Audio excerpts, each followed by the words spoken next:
All right, here we are with the fourth part of the Chapter 10 vocabulary, the Jarrett Chapter 10. This will be our fourth and final video over the vocabulary terms, so let us begin. Number 41, social Darwinism. This is something we have discussed previously. It was a huge part of the Scopes monkey trial. Again, John Scopes, just to refresh your memory, we did discuss this in the last couple of videos, but social Darwinism is a belief that humans, different human races are competing for survival just as plants and animals did, and survival of the fittest. And this hold on. Sorry about that. I am recording this after school, and never mind. Just a quick reminder. I'm back, and I'm sure I'll be gone again in a moment. Anyway, as I was saying, Darwinism, the belief that different human races compete for survival just as plants and animals did. This, of course, is at the heart of the Scopes monkey trial. The concept of Darwinism, evolution versus creationism. There we go. And so this is a belief that, again, different humans, races, the different species, different races amongst humans, white, black, blah, blah, blah, competing for survival. And let's take it a step further, that certain races were superior to others. And this kind of goes back to the white man's burden. We've talked about this in previous chapters. I don't want to go into a whole lot of depth and detail on it, but it is important to understand that this is the driving factor behind a number of different things like eugenics and a number of different people in events that are happening in the 20s up through today, is this belief in social Darwinism. Number 42, Sigmund Freud, a well-known neurologist. He is the father of psychoanalysis, and I'm sure you've seen images of Sigmund Freud before and heard people talk about him. We're not going to go into a whole lot of depth or detail on it because, number one, we don't have the time, and number two, I don't really understand all that junk. But a well-known man, the father of the leader of the psychoanalysis field, psychology, and so we'll leave it at that. And if you really want to know more about him, you can look him up on your own. Number 43, Sinclair Lewis, a member of the Lost Generation. The Lost Generation were a group of writers who lived in Paris after World War I ended. They were nicknamed the Lost Generation by one of their own, and they were trying to find meaning in the world after the war, after the 20-plus million dead and the millions and millions of men and women who've been wounded and the hundreds of billions, maybe even trillions of dollars of damage. They sought to find some form of rational explanation for what they did or what they saw. And so they were referred to as the Lost Generation. Sinclair Lewis was one of them. His books were innovative, and they were innovative because they featured modern working women, and these modern working women were very strong characters, something that had not really happened a great deal before, where you would have strong women playing important roles within literature. F. Scott Fitzgerald, another member of the Lost Generation, wrote The Great Gatsby. And of course, The Great Gatsby, some of you have probably read the book. There have been a couple of versions of the book made into a movie. The most recent one with Leonardo DiCaprio came out 4 or 5 years ago, I guess. Anyway, the book Gatsby was about the idle rich, if you will. And there's a lot of people, particularly within the Lost Generation, who believe that the rich were rich because all they did was sit on their butts and people gave them money, or they inherited their money. Now, in some cases that may be true, but the rich do not get rich, the rich do not stay rich without some kind of effort. Anyway, Gatsby was one of these idle rich, and he would spend the winter here and the summer there, and all he essentially did was be seen and have parties, kind of like Paris Hilton. Okay, Paris Hilton is essentially today's Gatsby, if you will. If you've never seen the book or the movies, I'm not going to spoil the plot for you. It's actually pretty good stuff. I find that to be one of the better books from this era. And so if you have time, it wouldn't hurt you to read it. In addition, he wrote The Jazz Age, Harlem, number 45. Predominantly black area of New York. We have discussed this several times, and it, of course, was the birthplace of the Harlem Renaissance. We talked about it in the previous video. Harlem Renaissance was the center of the African American, the black explosion of art, music, literature, poetry, sculpting, dance, you name it. Harlem was at the heart of it, and the Harlem Renaissance is how we refer to it. Places like the Cotton Club, which I know I have mentioned to you previously. The Cotton Club was a nightclub in New York where you could go listen to, watch black performers sing, dance, play music, primarily a white audience, predominantly a white audience, predominantly black entertainers. And it was the white audience that gave credibility to and economic credibility to these black performers. It was the white audience who paid for this music, this art. And let's take it a step further. When you look at a painting, when you read a book, you don't know what the color is of the person who wrote it. You don't even know the gender necessarily. Now, when you hear music, when you hear someone sing, watch them dance, yeah, okay, maybe when you hear someone sing or you watch them dance, yes. But no, and so a lot of people did not know about the Harlem Renaissance. They heard music on the radio or a record player probably at first. They read literature. They saw paintings from these black musicians in Harlem, part of the Harlem Renaissance, and they said, that's good stuff. And when they found that it was a black musician or a black author, they, oh yeah, still good stuff. And so the Cotton Club was an avenue for musicians to, hold on. As I was saying, the Cotton Club was an avenue for black musicians, black singers, black artists, dancers, whatever the case may be, to show their abilities to the white audience that then spread that music, that stories of the dance, whatever the case may be, to other venues which allowed them to gain in notoriety, fame, and in money. All right, let's continue and go to the next slide. The number 46, the Jazz Age. The Jazz Age is a period of time, also commonly referred to as the Roaring Twenties. They are often used interchangeably. The 1920s is also the Roaring Twenties and the Jazz Age. Now, of course, jazz is a form of music, predominantly black, and it is upbeat, it is happy, it is entertaining.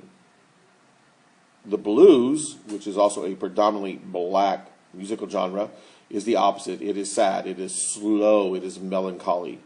And so the 20s were roaring. The 20s were the Jazz Age, from flappers to motion pictures to modern sports to organized crime.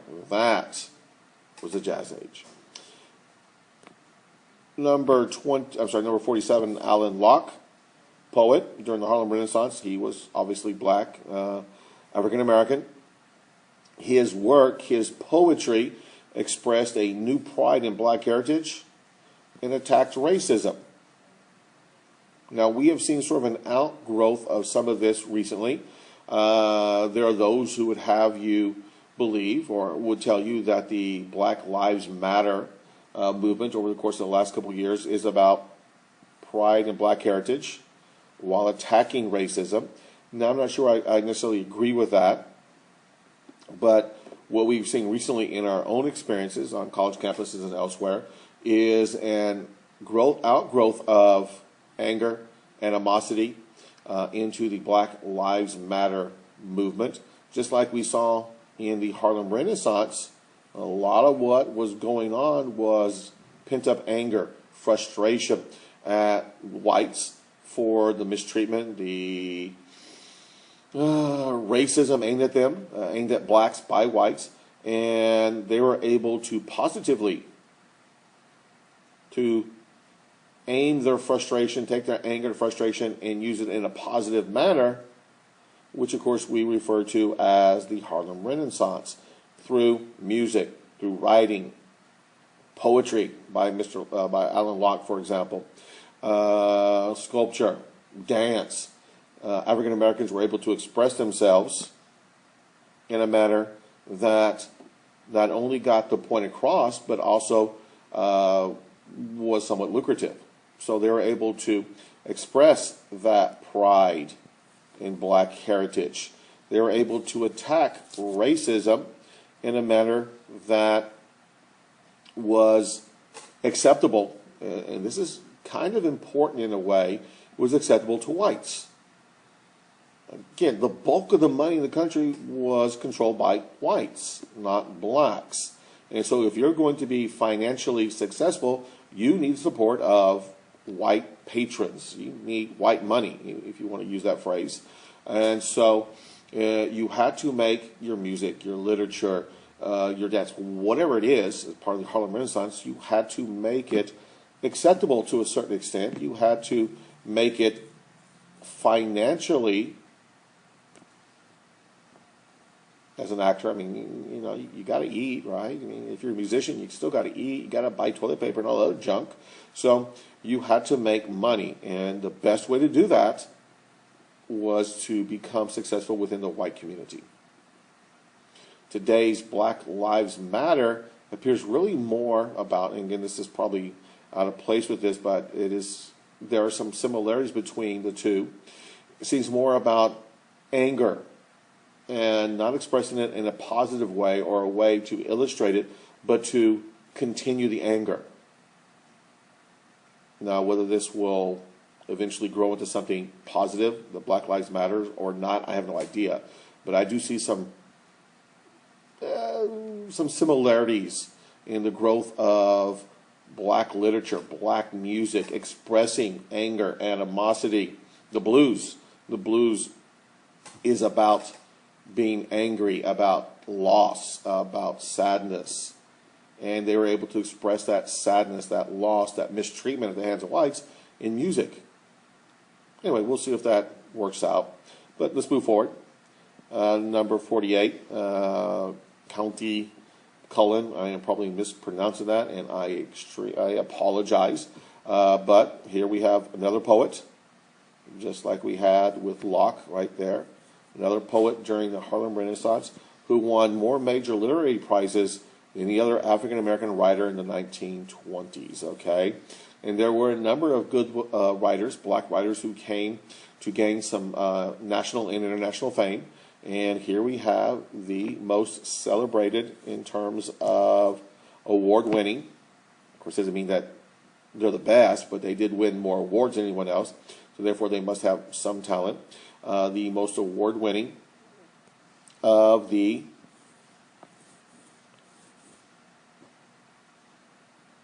African-American writers of the 20s. So again, that is saying a great deal.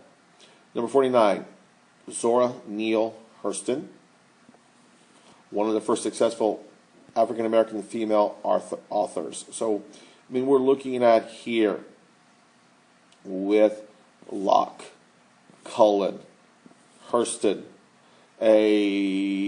several of the writers, poets, authors. Writers, whether they're writing poetry or fiction or nonfiction is not really relevant. We're seeing a growth of African-American authors, literature during the Harlem Renaissance, okay? And this is a huge part of the 1920s. And we, America, have been greatly influenced by black artists, musicians, actors, athletes from that point to today. In fact, the type of music most of you listen to, hip-hop or rap or whatever we call it these days, the majority of you listen to music that is performed by black musicians. And there are any number of black actors who we watch and admire their talents on the screen daily. Athletes. Pretty much every major sport, the dominant athletes of that sport, football, basketball in particular, two major sports in America, two most popular sports in America, are dominated by black athletes. So the Harlem Renaissance is the beginning of that movement to open white America to the talents of black America. Number 50, the Back to Africa movement. This, of course, was started by Marcus Garvey. We discussed this a little bit earlier. Mr. Garvey was a scam artist, sadly, but he was. And what he attempted to do was to start a steam shipping company, a company of steamships, which he called the Black Star. And he was going to raise money to return blacks to Africa. But, of course, he never was successful because, I mean, let's face it, many of the African Americans in America had been here for generations. They were no more African than I am. So, just to say that, oh, we're going to take all blacks back to Africa, it's kind of ridiculous. And it's like taking me back to England or Germany. My ancestors are English and German. You take me and drop me in London, I have no idea where I am or what I'm doing because I am not English. Yet my ancestors came from there, as they did from Germany, and we just pick an athlete. Oh my gosh, it doesn't really matter. Pick any black athlete or actor or musician or poet or whatever today who is African American. Take them back to Africa and drop them there. They don't know the culture. They don't know the languages. It is ridiculous. And this was fueled partially by, let's face it, Mr. Garvey's greed. He was always kind of a hustler. But there's also some racism here. Some people did donate to this. Hey, let's get all the blacks out of America. And that kind of goes back to this concept of nativism, racism of the Klan that we have been discussing off and on throughout this chapter. Okay. Let us move on to our last slide. And we're going to be looking at the Republican policies that favored business. As I told you in the very first video, the first slide or two, the Republican Party dominated politics in the 1920s. The three presidents, Harding, Coolidge, and Hoover, are all Republicans. They're all believers in laissez-faire economics. We'll talk a little bit about those more as we go. And I believe the majority of the 1920s was also dominated in Congress by the Republican Party. And so we're going to look at a couple of the beliefs of the Republican Party. Now, there's a couple of statements here that I don't necessarily agree with, and I'll tell you what is mentioned in the statement, and I'll tell you where I disagree with them. But let's take a quick look at them, and this will finish up our presentation for the fourth video. Number one, high protective tariffs. The Republican Party was the party of business at that time. The majority of elected officials from the New England Great Lakes area, where the majority of industry was found, were Republicans. And so tariffs, taxes on imported goods, was the method in which the government attempted to protect U.S. manufacturers from foreign-made goods. It states here, Congress passed tariffs, and again, tariffs are these taxes that would protect U.S. manufacturers by keeping out foreign-made goods. Use an example today, American-made cars versus Japanese-made cars.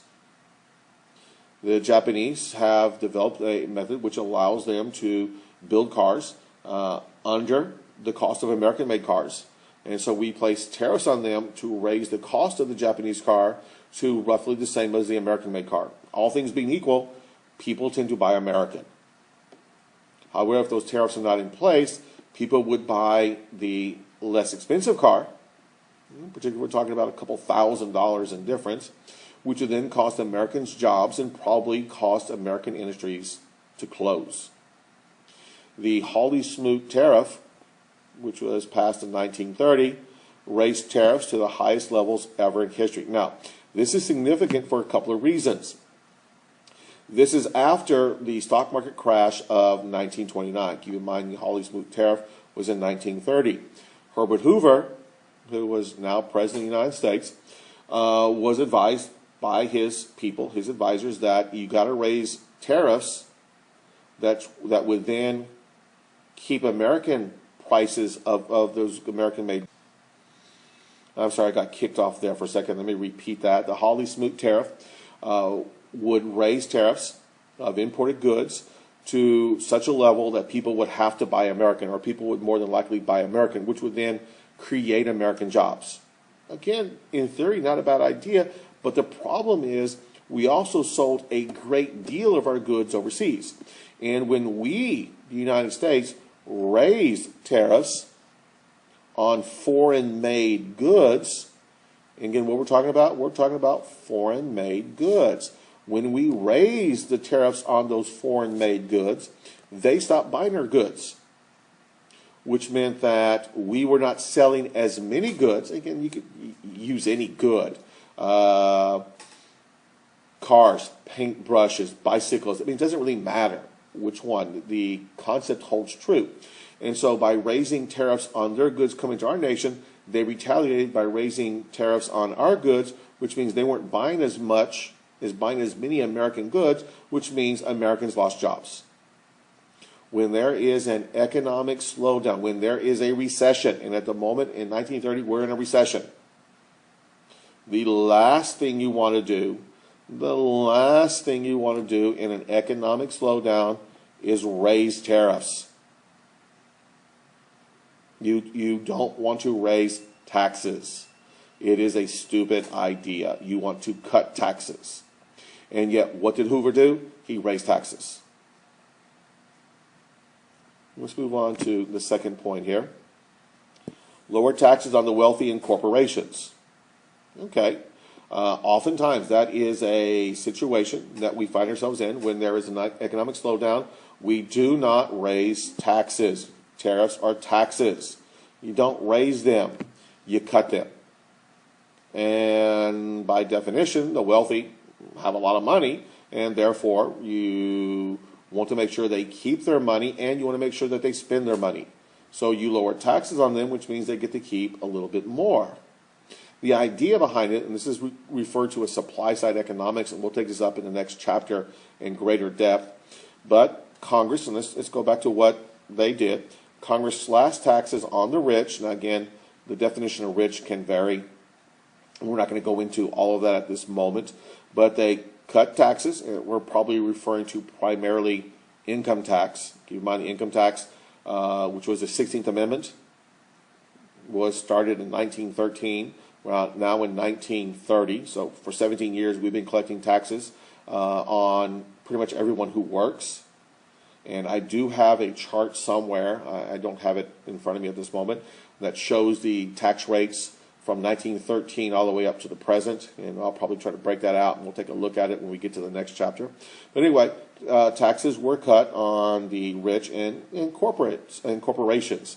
The idea was if they had more money, they would then spend that money by hiring more people, by expanding their business, so forth and so on. According to the book, as a result, or at least according to the person who wrote this, a larger tax burden was shifted to the average wage earner. Now, again, this is the part I have a little bit of a problem with.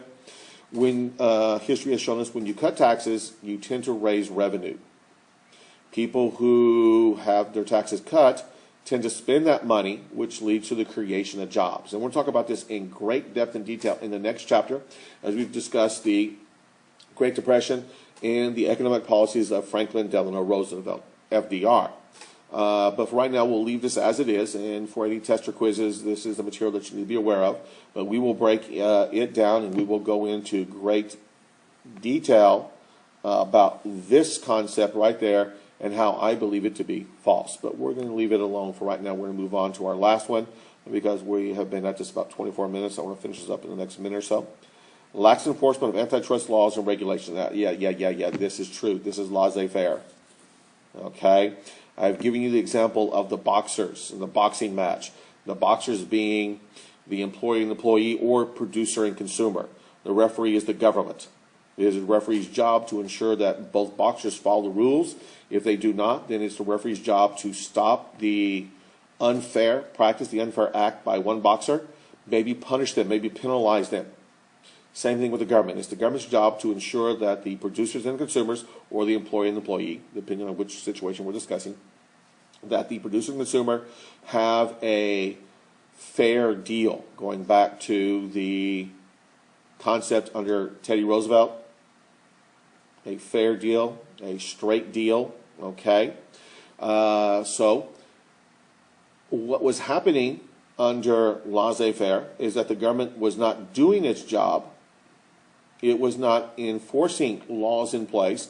The government was, under these 3 Republican presidents, they were lax in regulating businesses, ensuring that the businesses followed the rules that were in place. The business were given a much freer hand, and a large number of business mergers took place. Now, again, that necessarily is not a bad thing. Businesses merging is not always a bad thing. However, when they lead to the creation of monopolies, that is a bad thing. And that is what some of these antitrust laws, that's why they were passed, to break up trust, to ensure that monopolies are not being formed. Monopolies are bad because they kill competition. They are bad for you and I as consumers because we lack that competition to choose from. We lack the ability to choose the best product at the best price because there's only one product, one company making one product. And again, I've given you an example of burgers.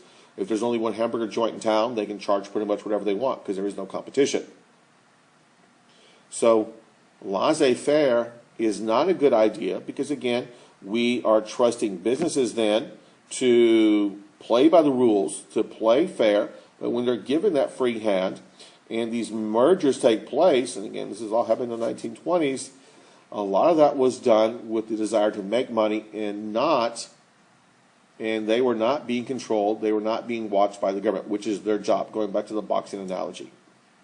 Okay, we are done with this video.